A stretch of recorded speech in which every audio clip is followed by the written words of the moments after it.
जी, नमस्कार दोस्तों, ज्ञानालय में आपका स्वागत है और हम लोग तैयारी कर रहे हैं ईएमआरएस एग्जामिनेशन की। और इसी के कड़ी में हम लोग कंप्यूटर के जो फ्रीक्वेंटली आस्क्ड क्वेश्चन है उसको हम लोग देख रहे हैं। और ये सारे क्वेश्चन जो है केबीएस में बहुत बार कंप्यूटर के जो है ये ऐसे प्रश्न है जो केबीएस के एग्जामिनेशन में बार बार पूछे जाते हैं।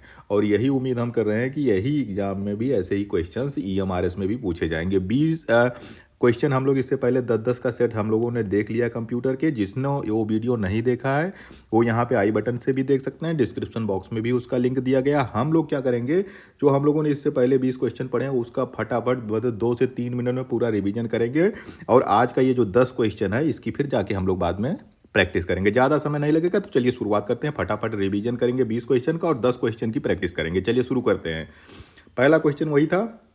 हाँ, ये दूसरा वाला था कि every component of your computer is either software या हार्डवेयर। ये कह रहा है कि आपके कंप्यूटर का प्रत्येक कंपोनेंट क्या होता है, या तो हार्डवेयर होगा या सॉफ्टवेयर होगा। तो राइट आंसर आपका ये हो गया। दूसरा क्वेश्चन ये कह रहा है कि which of the following places the common data element in order from smaller to largest. ये पूछ रहा है कि जो डेटा होता है वो छोटे से लेके आपको बड़े क्रम में उसको सजाना है। तो सबसे छोटा आपका डेटा होता है, ये डेटाबेस से रिलेटेड क्वेश्चन है। पहले बिट आता है, बिट से बाइट बनता है, बाइट से कैरेक्टर बनता है, कैरेक्टर से फील्ड बनता है, फील्ड से रिकॉर्ड बनता है, रिकॉर्ड से फाइल बनता है और फाइल से डेटाबेस बनता है। तो आपका इसमें राइट आंसर हो जाएगा ऑप्शन नंबर 3 है। फिर आ जाइए अगले क्वेश्चन पे कि checking that A pin code number is valid before it is inter into the system is an example of data validation. ये कह रहा है कि अगर हम कोई पिन कोड या कोई भी डेटा अगर हम उसको जो है एंट्री करने से पहले उसकी वैलिडिटी चेक कर रहे हैं कि वैलिड है कि नहीं है, तो उस प्रक्रिया का नाम है डाटा वैलिडेशन। डाटा वैलिडेशन ही उसको कहते हैं। फिर अगला क्वेश्चन आ जाइए कि when you make graph and picture in document then your computer hold the data in. कह रहा है कि अगर आप किसी कंप्यूटर पे ग्राफ या पिक्चर बनाते हैं किसी डॉक्यूमेंट में, तो आपका डेटा कहाँ पे स्टोर होता है, कहाँ पे स्टोर होगा, मेमोरी में स्टोर होगा। राइट आंसर आपका हो जाएगा मेमोरी। जिन्होंने क्वेश्चन नहीं देखा है, वीडियो अभी तक इसके दो जो इससे पहले हम लोगों ने अभियज्ञ के 2 वीडियो अपलोड कर दिए हैं, 1 और 2, उसी का हम लोग रिवीजन कर रहे हैं। फिर से बता दे रहा हूँ, जो पहली बार देख रहे हैं उनके लिए ये पहली बार होगा। तो आपको जो है पूरा समझने के लिए आपको इससे पहले वाला जो वीडियो है दोनों, वो देखना पड़ेगा। उसको देखने के लिए आप डिस्क्रिप्शन बॉक्स में भी उसका लिंक दिया गया है और यहाँ आई बटन पे जो है जाके आप देख सकते हो। फिर आ जाइए अगले क्वेश्चन पे। ये compiler translate high level programme into ये मशीन लैंग्वेज प्रोग्राम हुई चीज़ कार्ड। ये कह रहा है कि वो कौन सा कंपाइलर क्या होता है। कंपाइलर जो होता है हाई लेवल लैंग्वेज को जो है लो लेवल लैंग्वेज में कन्वर्ट करता है, ट्रांसलेट करता है। तो उसको क्या कहते हैं, जो आप उसको क्या सब्जेक्ट सोर्स कोड कहते हैं, ऑब्जेक्ट कोड कहते हैं, कंपाइल्ड कोड कहते हैं या फिर बीटा कोड कहते हैं। इसको कहते हैं ऑब्जेक्ट कोड। कंपाइलर का काम ही है, कंपाइलर जो होता है हाई लेवल प्रोग्राम को लो लेवल प्रोग्राम में ट्रांसलेट कर लेता है। इसी लो लेवल लैंग्वेज को ही मशीन समझता है, आपका कंप्यूटर समझता है। तो ये जो सोर्स कोड होता है, कंपाइलर जो है इसको ट्रांसलेट के ऑब्जेक्ट कोड में कन्वर्ट कर देता है। तो राइट आंसर आपका हो जाएगा ऑब्जेक्ट कोड। फिर आ जाएगा how will word appear on the page be call it as. ये कह रहा है कि जो कोई टेक्स्ट होता है, जो वर्ड होते हैं, वो पेज पे किस तरह दिखते हैं, उसको हम क्या कहते हैं, उसको हम कहते हैं टेक्स्ट फॉर्मेटिंग। अरे भाई, कोई शब्द हम जब टाइप करते हैं वो बोल्ड दिखेगा, इटैलिक दिखेगा, अंडरलाइन दिखेगा, वो कहाँ पे कैसे उसका वो चीज़ पता चलती है, वो हम लोग कैसे करते हैं, वो टेक्स्ट फॉर्मेटिंग में जाके करते हैं। ये वाला जो है टेक्स्ट फॉर्मेट कैसे दिखना है, ये तो इसी से पता चलता ना भाई, टेक्स्ट फॉर्मेटिंग। तो राइट आंसर आपका टेक्स्ट फॉर्मेटिंग हो जाएगा। कोई शब्द वर्ड पे कैसे दिखाई देगा, कोई वर्ड या कोई शब्द है, कोई टेक्स्ट है, वो पेज पे कैसा दिखेगा, वो टेक्स्ट फॉर्मेटिंग डिसाइड करता है। टेक्स्ट फॉर्मेटिंग से हम उसकी साइज बढ़ा सकते हैं, उसका फॉन्ट बदल सकते हैं, सब कुछ उसी में हम कर सकते हैं। फिर अगले क्वेश्चन पे आ जाइए। The ability to find an individual item in a file immediately. अगर आपको किसी फाइल में किसी इंडिविजुअल आइटम को तुरंत प्राप्त करना है, तो उसको आपको फाइल एलोकेशन टेबल की मदद से आप उसको तुरंत पा सकते हो। अगला क्वेश्चन यहाँ पे फिल इन द ब्लैंक है कि हेल्प्स इन कैप्चरिंग रा डेटा, रो डेटा नहीं, रा data and entering into your computer system, उसको क्या कहते हैं। तो कौन सी चीज़ है जो हेल्प करता है रा डेटा को कैप्चर करने में, वो होती है इनपुट डिवाइस। सभी इनपुट डिवाइस क्या करते हैं, इनपुट डिवाइस जो होती है हमें हेल्प करती है, मदद करती है। किस लिए करती है, रा डेटा को कैप्चर करने में और कंप्यूटर सिस्टम में प्रवेश करने में मदद करती है। भाई, ये इनपुट डिवाइस से ही तो हम जो कंप्यूटर में इंफॉर्मेशन भेजते हैं, चाहे आपका कीबोर्ड हो चाहे माउस हो, सबसे इंफॉर्मेशन कहाँ जाता है, कंप्यूटर के अंदर ही जाता है। यही पूछा जा रहा है। राइट आंसर आपका हो जाएगा इनपुट डिवाइस से। फिर कंप्यूटर्स कनेक्टेड टू ये लैन लोकल एरिया नेटवर्क, अगर लोकल एरिया नेटवर्क से कोई कंप्यूटर कनेक्ट है तो उससे क्या होगा, उससे ये होगा कि हम उससे इन्फॉर्मेशन शेयर कर सकते हैं, या फिर उससे जो पेरिफेरल इक्विपमेंट जैसे प्रिंटर, स्कैनर, प्रोजेक्टर ये सब जुड़ा होता है हम उसको शेयर कर सकते हैं आपस में।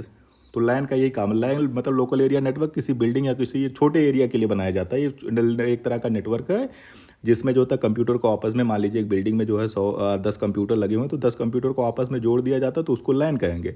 और ये जो हम 10 कंप्यूटर जोड़े हुए हैं ये आपस में इंफॉर्मेशन शेयर कर सकते हैं एक दूसरे के साथ, या फिर उसमें कोई प्रिंटर या कोई भी पेरिफेरल इक्विपमेंट जुड़ा हुआ उसको शेयर कर सकते हैं। तो राइट आंसर आपका हो जाएगा शेयर इंफॉर्मेशन और शेयर पेरिफेरल इक्विपमेंट।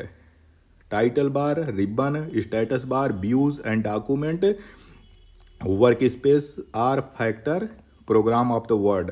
तो ये विंडो में सब दिखता है। विंडो में आपको status bar, title bar, ribbon bar, views ये सब के सब आपको विंडो में दिखता है। ये पूरा हो गया विंडो, और विंडो में आपको सब कुछ यहाँ पे मिल जाएगा। यहाँ पे जो ये ऊपर वाला हो गया आपका टाइटल बार हो गया, ये आपका जो है मेनू बार हो गया, इसके नीचे टूल बार हो गया, और ये जो है मेन एरिया हो गया जहाँ पे आप लिखते हैं। तो राइट आंसर आपका हो जाएगा विंडो। फिर आ जाइए, ये हमने 20 क्वेश्चन की प्रैक्टिस कर ली, फटाफट किया है। उन लोगों को समझ में कम आएगा जिन्होंने इससे पहले वाले वीडियो नहीं देखे। आप लोग वीडियो देख के ही रिवीजन करिएगा।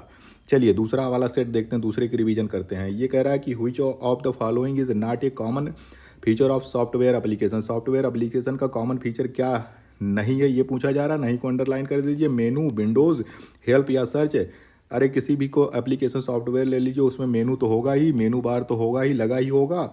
उसमें हेल्प डेस्क, उसमें हेल्प वाला एक कॉलम जो है बना ही होता है। हर एप्लीकेशन में आपको हेल्प वाला कॉलम मिल जाता है जिसमें जो है आप उससे जो है कंप्यूटर से उसमें जो एप्लीकेशन है उससे हेल्प ले सकते हैं। सर्च का ऑप्शन भी होता है, आप उसमें सर्च भी कर सकते हैं। लेकिन विंडोज जो होता है ये ऑपरेटिंग सिस्टम है, ओएस है। तो यही पूछा जाएगा नॉट ए कॉमन फीचर। तो ये ओएस है, ये एप्लीकेशन सॉफ्टवेयर नहीं है। तो राइट आंसर आपका हो जाएगा विंडो। अगला क्वेश्चन है कि are often deliver to a PC through an email attachment and are often design to do harm. ये कह रहा है कि ईमेल के माध्यम से पीसी यानी पर्सनल कंप्यूटर को भेजे जाने वाले हार्मफुल प्रोग्राम या अटैचमेंट को क्या कहते हैं, वायरस कहते हैं। उसमें ज़्यादा कुछ सोचने की जरूरत नहीं, राइट आंसर आपका वायरस हो जाएगा। फिर आ जाइए अगले पे। अभी पन्ना पलटा ना, अरे फिर से देख लो, ये देखो पन्ना पलटा। तो ये इसका आंसर है। Special effect use to introduce slides into ये प्रेजेंटेशन इज कॉल्ड ट्रांजिशन।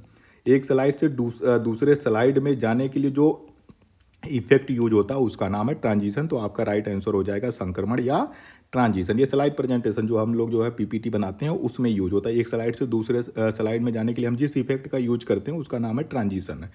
फिर आ जाइए, what is the storage area for email messages card. अरे जितना भी हमारा ईमेल आता है वो इनबॉक्स में जाके स्टोर हो जाता है। उसको आप चाहे मेल बॉक्स कहो चाहे ईमेल बॉक्स कहो, तो एक ही जगह पे, या आप तो ईमेल बॉक्स कहो या मेल बॉक्स कहो, उसी में आपका सारा ईमेल आके स्टोर होता है। आप कभी भी अपना जो है आप अपना जीमेल खोल के देख लीजिए, आपका हमेशा ईमेल के जो इनबॉक्स में होगा जो आपको मैसेज आया होगा वो सब कुछ उसमें हमेशा पड़ा रहेगा जब तक आप उसको खुद नहीं डिलीट करोगे। तो जहाँ पे ईमेल स्टोर होता है उसको हम क्या कहते हैं, मेल बॉक्स कहते हैं। ये पुराने ज़माने वाला मेल बॉक्स जब चिट्ठी पत्री चलती थी वो वाला है। तो इसमें जो है किसी को भेजना होता था, इसमें आप अपना मेल डाल देते थे, लेटर डाल देते थे, तो डाकिया आता था, इसको खोल के फिर वापस ले जाके जहाँ भेजना होता था वो भेज देता था।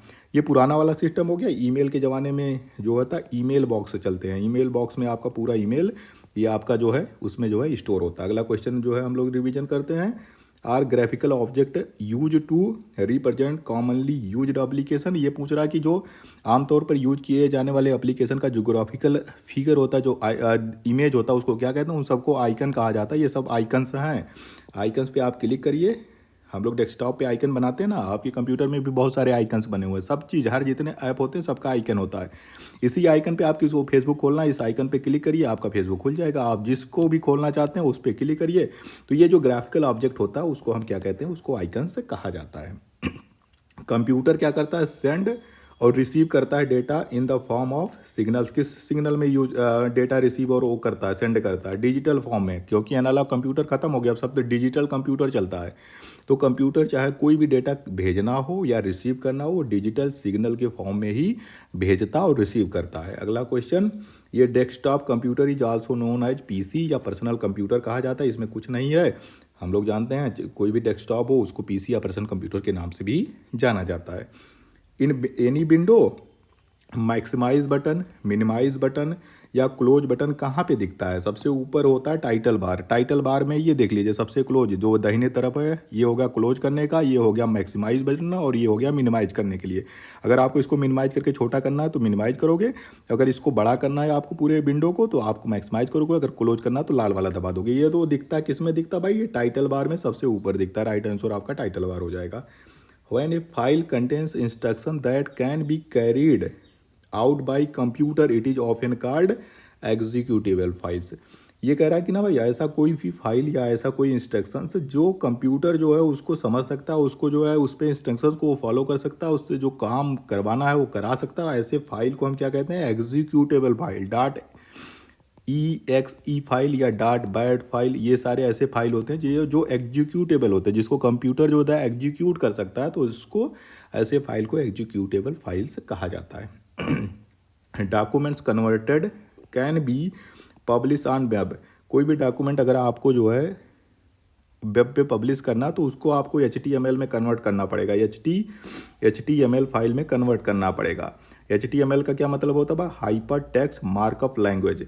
वेबसाइट वाला जो जितनी भी होती है यही लैंग्वेज चलता है, हाइपर टेक्स्ट मार्कअप लैंग्वेज। अगर आपको किसी डॉक्यूमेंट को वेब पे पब्लिश करना तो पहले आपको उसको HTML फाइल में कन्वर्ट करना पड़ेगा। अब ये हमने 20 क्वेश्चन की रिवीजन कर ली है। अब हमारा जो है आज का प्रैक्टिस चलता है 10 तीसरा सेट है और 10 क्वेश्चन की अब हम लोग प्रैक्टिस करेंगे। इसको ध्यान से पढ़ेंगे, थोड़ा सा समझ के पढ़ेंगे। चलिए शुरुआत करते हैं आज की वीडियो के पहले क्वेश्चन से। अभी तक रिवीजन था। चलिए यहाँ पे लिखा हो 21वां क्वेश्चन आ गया ना। 20 क्वेश्चन की हमने प्रैक्टिस की और ये 10 है, इसका हम लोग जो क्या करेंगे? प्रैक्टिस करेंगे। रिवीजन इससे पहले और ये प्रैक्टिस है। Which is the slowest internet connection service? सबसे स्लोएस्ट इंटरनेट कनेक्शन कौन सा है भाई? 1G 2G 3G 4G 5G सब लॉन्च हो गए, अब तो फाइबर भी आ गया। तो जो सबसे स्लो चलता है वो डायल अप, जो पहले बाबा आदम जमाने में जब चलता था, जब हम लोग चलाते थे शुरू में, जब जो है कितना 1 MB के लिए भी हम लोगों को देना पड़ता था, ढेर सारा पैसा देना पड़ा, 10 रुपया 15 रुपया लगता था 1 MB का। वो वाला जब चलता था, जब कोई जो है 2G से पहले भी ये चलता था, तो वो जो था ये डायल अप सर्विस है, वो पूरे जितने भी इंटरनेट के प्रकार हैं, जितने भी इंटरनेट के कनेक्शन है, उसमें सबसे ज़्यादा स्लोएस्ट आपका डायल अप सर्विस है। DUS सर्विस जो होती है वो सबसे स्लोएस्ट सर्विस मानी जाती है इंटरनेट में। तो आप लोग इसको याद करिएगा। चलिए अगला देखते हैं। अगला क्वेश्चन ये है कि software for organizing storage and retrieval of information is an. ये कह रहा है कि सूचना के भंडारण और उसको पुनर्प्राप्ति को व्यवस्थित करने के लिए जिस सॉफ्टवेयर का हम प्रयोग करते हैं उसको क्या कहते हैं? उसको ऑपरेटिंग सिस्टम कहते हैं। ऑपरेटिंग सिस्टम तो डाटा को जो है वो स्टोरेज करने या फिर जो है ऑर्गेनाइज करने के लिए यूज़ तो नहीं करता, ये तो कंप्यूटर चलाने के लिए यूज़ होता है, OS। ये ऐसा एप्लीकेशन है, ये ऐसा सॉफ्टवेयर है या ऐसे प्रोग्राम है जो पूरे एप्लीकेशन आपके पूरे कंप्यूटर को आपस में जोड़ते हैं। उसके चाहे इनपुट डिवाइस, आउटपुट डिवाइस, उसके प्रोसेसर को, उसके यूजर को कंप्यूटर से जोड़ता है। तो वो जो सिस्टम, जो बेसिक स्ट्रक्चर कंप्यूटर का जो बेसिक प्रोग्रामिंग है, उसका नाम है ऑपरेटिंग सिस्टम। जो आपके कंप्यूटर में विंडो पड़ा हुआ है, वो आपके मोबाइल में एंड्रॉयड पड़ा हुआ, वो ऑपरेटिंग सिस्टम है। इसी तरह लाइनक्स हो गया ऑपरेटिंग सिस्टम है, Unix operating system, Apple iOS है, एप्पल का iOS है, वो क्या है? सब iOS, वो सब ऑपरेटिंग सिस्टम है। तो ऑपरेटिंग सिस्टम जो होता है डाटाबेस मैनेजमेंट नहीं करता। ये पूछ रहा कि ऑर्गेनाइजिंग एंड स्टोरेजिंग इन्फॉर्मेशन को स्टोर करना, उसको ऑर्गेनाइज करना, उसको रिट्रीव करना, वो काम करेगा डेटाबेस। डेटाबेस नहीं, डेटाबेस प्रोग्राम करता है। डेटाबेस वेयर हाउस भी नहीं है। तो राइट आंसर आपका हो गया डेटाबेस प्रोग्राम जो होते हैं उनका उपयोग किया जाता है इन्फॉर्मेशन को या डेटा को स्टोर करने के लिए। और रिट्रीवल मतलब अगर हमें उन्हें दोबारा अगर प्राप्त करना हो तो उसको प्राप्त करने के लिए हम डाटाबेस प्रोग्राम का प्रयोग करते हैं। डाटाबेस का मतलब ये होता है, डाटाबेस तो कुछ भी हो सकता है। आपके पास जितना भी फाइल, आपके पास जितना भी डॉक्यूमेंट रखा हुआ, आपने पूरे, आपके पास मान लीजिए आप EMRS में पढ़ा रहे हैं, तो आपके पास जो बच्चों की पूरी सूचना है, पूरा डेटा कि कौन बच्चा किस क्लास में पढ़ता है, किस उम्र का है, किस जेंडर का है, तो ये सब आपका डेटाबेस है। लेकिन इस डेटाबेस को आप जहाँ पे जिस प्रोग्राम की मदद से स्टोर करोगे, जिस प्रोग्राम की मदद से फीड करोगे, उसको फिर से प्राप्त करोगे, उस प्रोग्राम का नाम है डेटाबेस प्रोग्राम। तो राइट आंसर आपका हो जाएगा कि डेटाबेस प्रोग्राम की मदद से ही हम अपने इंफॉर्मेशन को स्टोर कर सकते हैं, उसको रिट्रीव कर सकते हैं। तो आप इसको राइट आंसर डेटाबेस प्रोग्राम को कर लीजिए। चलिए अगला क्वेश्चन देखते हैं कि ये CD RW disc fill in the blank दिया गया है। CD का मतलब क्या होता है? कम्पैक्ट डिस्क है, कम्पैक्ट डिस्क। और RW का मतलब होता है री राइटेबल, री राइटेबल। R से हो गया री और W से हो गया राइटेबल। तो क्या कर सकते हो भाई, री राइटेबल का क्या मतलब है? री राइट के एबल का मतलब है कि इसमें जो है इसको पुनः फिर से राइट कर सकते हो। मान लीजिए आपके पास एक 700 MB की CD है और उसमें आपने एक मूवी डाल रखी है, कोई भी मूवी, मान लीजिए गदर 2 आपने इसमें डाल रखा है। तो अगर आपका CD जो होता है RW टाइप का होगा, CD RW टाइप का होगा, तो आप गदर 2 को जो है इससे इरेज करके इसमें कोई दूसरी मूवी भी स्टोर कर सकते हो। आप गदर 2 को डिलीट कर दीजिए, इरेज कर दीजिए, और आपको अगर इस पे जो है जवान की मूवी अपलोड करनी है या फिर इस पे सेव करना है इस CD पे, तो आप उस पे सेव कर सकते हो। तो इस तरह के जितने भी CD होते हैं उसको हम RWCD कहते हैं। और RWCD की खासियत ये होती है कि हम उसको कितनी बार भी उस पर जो है राइट कर सकते हैं या फिर स्टोर कर सकते हैं, उस पर डेटा को स्टोर कर सकते हैं। ये पिछला वाला डेटा हम हटा देंगे, उसके ऊपर जो है दूसरा डेटा स्टोर कर देंगे। तो जहाँ पे ये चीज़ लिखा हो उसको हमारा राइट आंसर हो जाएगा। Has a faster access than an internal disk, नहीं, इससे कोई मतलब नहीं है। Is a form of optical disc, optical disc तो है ही है। So it can only be written once, नहीं एक ही बार नहीं, इसको तो आप कई बार लिख सकते हो। कह रहा हूँ ओनली रिटन, ये तो री राइटेबल है ना भाई, जितनी बार आपको री राइट करनी है आप करते रहो।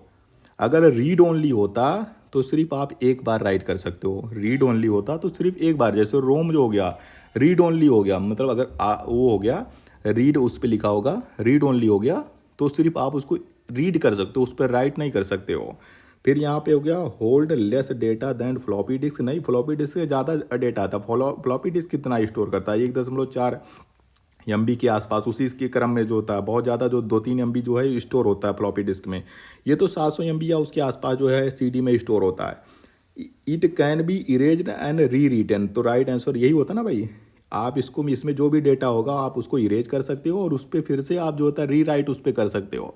तो राइट आंसर आपका यही हो जाएगा कि आप CD यानी कंपैक्ट डिस्क RW का मतलब ये होता है कि उस CD पे जो भी चीज़ लिखी हुई है या जो भी डेटा आपने उसमें इंफॉर्मेशन आपने उसमें सेव किया है, आप उसको फिर से इरेज कर सकते हो, डिलीट कर सकते हो, और उसकी जगह पे फिर से उस पर कोई डेटा दूसरा डाल सकते हो। तो ये राइट आंसर आपका यही चौथा हो जाएगा। फिर आ जाइए अगले पे। ये set of step by step procedure for accomplishing a task is known as, उसको क्या कहते हैं कि किसी कार्य को पूरा करने के लिए चरण दर चरण प्रक्रियाओं के एक सेट के रूप में जाना जाता है। किसे जाना जाता है? एल्गोरिदम को कहते हैं, हार्डवेयर प्रोग्राम को कहते हैं, सॉफ्टवेयर बग को कहते हैं, या फर्मवेयर प्रोग्राम को कहते हैं। तो ये जो स्टेप बाय स्टेप प्रोसीजर होता है किसी भी टास्क को कंप्लीट करने के लिए, पूरा करने के लिए, उसको कहते हैं एल्गोरिदम। क्या कहते हैं? एल्गोरिदम। एल्गोरिदम कहते हैं ना कि भाई यूट्यूब का जो एल्गोरिदम है उसको अभी तक कोई समझ नहीं पाया। क्यों नहीं समझ पाया? कि कौन सा वीडियो किसका चल जाएगा वो कोई नहीं जानता है। इस पे कभी ये हम कितना भी अच्छा वीडियो बना ले, कभी वो 1000 व्यूज़ पे जाके रुक जाता है, और कभी कोई फर्जी वीडियो बना देते हैं वो 10 के पहुंच जाता, 10,000 पहुंच जाता। तो हमें भी नहीं पता है, किसी को नहीं, जितने भी लोग यूट्यूब यूज करते हैं उनको किसी को एल्गोरिदम यूट्यूब का जो है वो पता नहीं होता कि कौन सी चीज़ कब हिट होगी। तो कंप्यूटर पे कोई भी प्रोग्राम करने के लिए जो स्टेप बाय स्टेप प्रोसीजर होता है, जो प्रक्रिया होती है, उसका नाम ही है एल्गोरिदम। राइट आंसर आपका एल्गोरिदम हो गया। हार्डवेयर प्रोग्राम क्या होते हैं भाई? हार्डवेयर प्रोग्राम कुछ नहीं होता है, हार्डवेयर होते हैं या तो सॉफ्टवेयर होते हैं।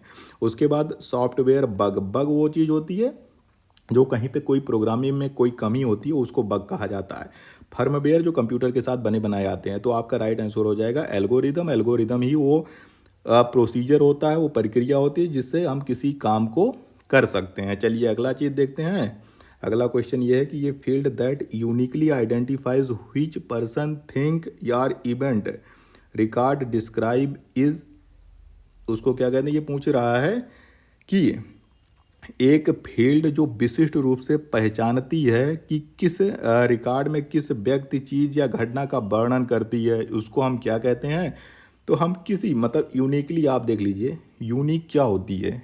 यूनिक जो होती है चाबी होती है, ठीक है। आपका चाहे ताला ले लो, आपके ताले की एक ही चाबी होती है, वो यूनिक होती है, उसी चाबी से खुलेगा आपका ताला। उसकी ऐसा नहीं है कि आप किसी भी कुछ कोई भी की लगा दो और आपकी जो है ताला खुल जाएगा।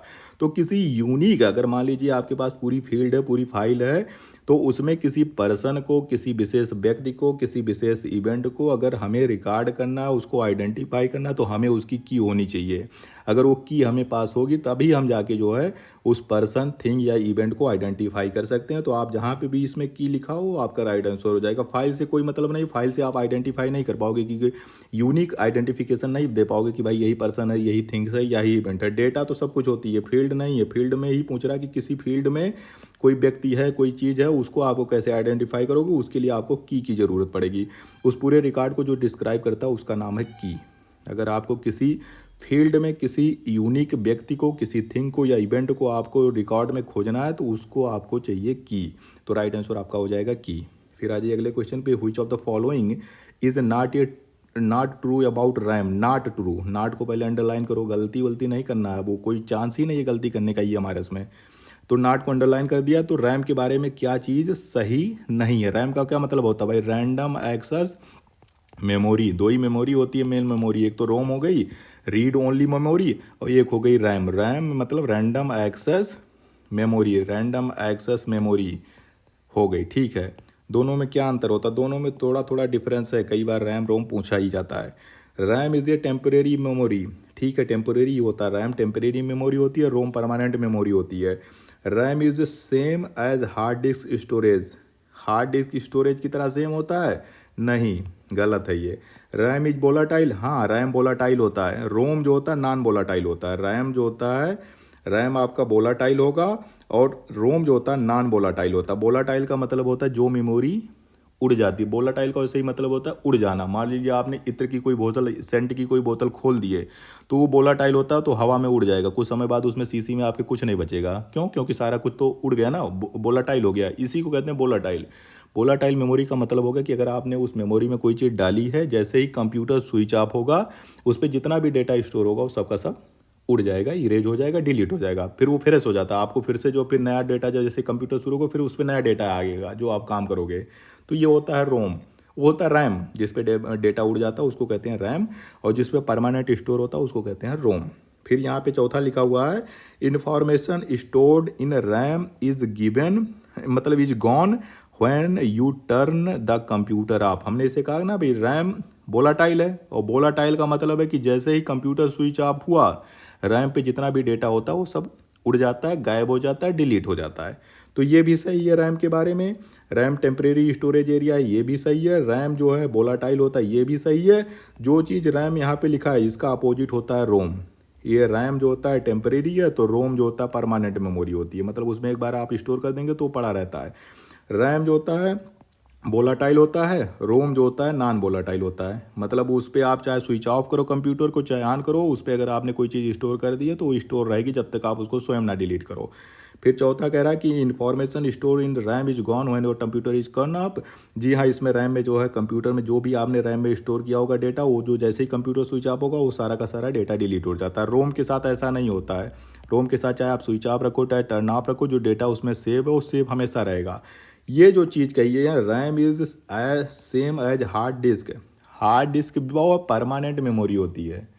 आप चाहे कंप्यूटर ऑन रखो चाहे ऑफ रखो, जो चीज़ आपने हार्ड डिस्क में स्टोर कर दी है, जब तक आप उसको स्वयं डिलीट नहीं करोगे, हार्ड डिस्क में कोई भी चीज़ आपका इन्फॉर्मेशन उसमें रहेगा। रैम के साथ ऐसा नहीं है। रैम के साथ आप स्टोर चेक करो या ना करो, जैसे ही आपका कंप्यूटर ऑफ हुआ, रैम में जो भी इन्फॉर्मेशन थी वो सबका सब डिलीट हो जाता है। तो राइट आंसर आपका हो जाएगा सेकंड वाला, क्योंकि ये पूछा जा रहा है कि नॉट ट्रू अबाउट रैम। तो रैम के बारे में यही सही नहीं है। रैम जो होता है हार्ड डिस्क के समान नहीं होता है, क्योंकि हार्ड डिस्क जो होता है ये परमानेंट टाइप की मेमोरी है। इस पर आप जो चीज़ स्टोर करोगे कंप्यूटर ऑफ होने के बाद भी इस पर स्टोर रहेगा। रैम के साथ ऐसा नहीं होता। जैसे आप स्टोर करोगे, मतलब स्विच ऑफ करोगे कंप्यूटर, जैसे रैम में जितना डेटा होगा वो सब गायब हो जाता है। अगले क्वेश्चन पे आ जाइए। The two major categories of software include. दो ही तरह के सॉफ्टवेयर होते हैं। मेजर कैटेगरी जो होती है सॉफ्टवेयर की दो तरह की होती है, या तो वो सिस्टम सॉफ्टवेयर होगा जिसको हम ऑपरेटिंग सिस्टम कहते हैं, या फिर वो एप्लीकेशन सॉफ्टवेयर होगा, जैसे एमएस वर्ड हो गया, एमएस वर्ड, एमएस ऑफिस के जितने सॉफ्टवेयर होते हैं एप्लीकेशन सॉफ्टवेयर होते हैं। तो यहाँ पे आप देख लीजिए कहाँ पे operating system and utility, personal productivity and system, system and application, system and utility. तो राइट आंसर हो गया जितने भी सॉफ्टवेयर होते हैं, जितने भी प्रोग्राम होते हैं, उनकी दो मेजर कैटेगरी होती है, या तो वो सिस्टम सॉफ्टवेयर होगा या तो वो एप्लीकेशन सॉफ्टवेयर होगा। तो राइट आंसर आपका हो जाएगा तीसरा वाला। कोई भी सॉफ्टवेयर आपको देख लीजिए, सिस्टम सॉफ्टवेयर में ऑपरेटिंग सिस्टम आता है, डिवाइस ड्राइवर आते हैं, फर्मवेयर आते हैं, लैंग्वेज ट्रांसलेटर आते हैं और यूटिलिटीज़ आते हैं। और जो एप्लीकेशन सॉफ्टवेयर होते हैं उसमें जो था वर्ड प्रोसेसर आ गया, डाटाबेस सॉफ्टवेयर आ गया, मल्टीमीडिया सॉफ्टवेयर आ गए, ग्राफिक्स सॉफ्टवेयर आ गए, वेब ब्राउजर आ गए। तो ये टाइप्स हो गए सॉफ्टवेयर के। अगले क्वेश्चन पे आते हैं। The main directory of a disk is called the directory of root, sub, folder या नेटवर्क। क्या पूछा रहा कि डिस्क की जो मुख्य निर्देशिका को जो मुख्य निर्देशिका होती है उसको क्या कहा जाता है, क्या कहते हैं, उस डायरेक्टरी को क्या कहा जाता है, उसको क्या रूट कहते हैं, सब कहते हैं, फोल्डर कहते हैं या फिर नेटवर्क कहते हैं। नेटवर्क का कोई मतलब है नहीं, ठीक है ना। नेटवर्क डिस्क में जो भी चीज़ होगी उसमें नेटवर्क का क्या मतलब है, नेटवर्क तो जोड़ने के काम आती है, तो नेटवर्क को आप ऐसे ही हटा दो। फोल्डर का भी कोई मतलब नहीं है। फोल्डर का मतलब होता है भाई हम फोल्डर बनाते हैं ना भाई, फोल्डर डेस्कटॉप पे अपने कंप्यूटर पे फोल्डर बनाते हैं और इस फोल्डर में हम बहुत सारा फाइल स्टोर कर देते हैं अपना। मान लीजिए हमें EMRS के जितने भी हमारे पास PPT है, PDF है, जितने भी वीडियो हमको उसको एक जगह पे स्टोर करना है, तो हम क्या करते हैं एक फ़ोल्डर बना देते हैं और उसका नाम हमने लग दिया EMRS। उस फोल्डर का नाम हमने कर दिया EMRS और इसी EMRS में हमने अलग अलग नाम से जो है भाई इसमें करंट अफेयर का रख दिया, यहाँ पे हमने पॉलिटी रख दिया, हिस्ट्री रख दिया, GS रख दिया, GK रख दिया, या फिर जो है जितना भी चीज़ हो गया इसमें हमने फाइल नाम से स्टोर कर दिया। ये तो ये फोल्डर हो गया। सब का कोई मतलब नहीं होता, इसको कहते हैं रूट। क्योंकि जो मेन डायरेक्टरी होती है किसी भी डिस्क की, जहाँ से वो डिस्क की शुरुआत होती है उसको कहते हैं रूट डायरेक्टरी। रूट मतलब शुरुआत जहाँ से होती है, ये है रूट डायरेक्टरी। इसको मास्टर जो है डायरेक्टरी या रूट डायरेक्टरी हम इसको कहते हैं। तो रूट डायरेक्टरी जो होती है वही उसकी मेन डायरेक्टरी। अब इसी रूट से सब आगे आगे बढ़ता जा रहा है, ये देख लीजिए आगे आगे बढ़ता जा रहा है। तो जो ये मेन डायरेक्टरी होती है किसी डिस्क की उसको हम कहते हैं रूट डायरेक्टरी। फिर अगले पे आ जाइए, विंडो 95, विंडो 98, विंडो NT, इसको ये सब क्या है, सब के सब OS है, ऑपरेटिंग सिस्टम। कुछ इसमें जानना पूछना है क्या भाई। Window 95, window 98, window NT, window 8, window 7, आप जितने भी विंडो ले लो, सब क्या है, सब के सब ऑपरेटिंग सिस्टम है। माइक्रोसॉफ्ट के ऑपरेटिंग सिस्टम में प्रोसेसर नहीं है, डोमेन नेम नहीं है, मॉडेम नहीं है, सब के सब ऑपरेटिंग सिस्टम है। सब शुरू हुआ था ये सब देख लीजिए 1985 में विंडो 1 आया, फिर जो होता है 92 में आया, 95 में 95 आया, विंडो 95 आया, विंडो XP 2001 में आया, फिर विंडो विस्ता 2006 में आया, विंडो 7 2009 में आया, फिर विंडो 8 2012 में आया, विंडो 10 चल रहा है, विंडो 11 भी आ गया है। तो आपका राइट आंसर ये हो गया कि सब के सब क्या है, ऑपरेटिंग सिस्टम है। आज की इस वीडियो का अंतिम क्वेश्चन है, the physical arrangement of element on a page is referred to as a documents को क्या कहते हैं। भाई डॉक्यूमेंट का फॉर्मेट होगा, किसी पृष्ठ पर तत्वों की भौतिक व्यवस्था को दस्तावेज की क्या कहा जाता है। फिल इन द ब्लैंक दिया गया भाई, उसको फॉर्मेट कहते हैं ना भाई। कोई पेज जो होता है, मान लीजिए कोई डॉक्यूमेंट है, डॉक्यूमेंट का ये पेज जो होता है किस तरह से अरेंज होगा, किस तरह से दिखेगा, उसको हम क्या कहते हैं, डॉक्यूमेंट फॉर्मेट कहते हैं। जैसे टेक्स्ट फॉर्मेट एक टेक्स्ट फॉर्मेट था, हमारा टेक्स्ट जो होता है पेज पे किस तरह दिखेगा उसको हम टेक्स्ट फॉर्मेटिंग कहते हैं। हमारा पेज कैसा दिखेगा हम उसको पेज फॉर्मेट कहते हैं या डॉक्यूमेंट फॉर्मेट कहते हैं। ठीक है ना भाई, ये डॉक्यूमेंट फॉर्मेट। तो राइट आंसर आपका हो जाएगा डॉक्यूमेंट फॉर्मेट। बाकी ये फीचर्स, पैजिनेशन, ग्रिड, ये सब पता नहीं क्या दिया गया, कोई मतलब इनका नहीं है। तो राइट आंसर आपका हो जाएगा फॉर्मेट। अगर आप लोगों को इस पूरे 30 के 30 क्वेश्चन का PDF डाउनलोड करना है तो डिस्क्रिप्शन बॉक्स में इसका PDF दिया गया है। अभी हमारे बहुत सारे क्वेश्चन बन रहे हैं, हम जल्दी जल्दी उनका भी रिवीजन कर लेंगे।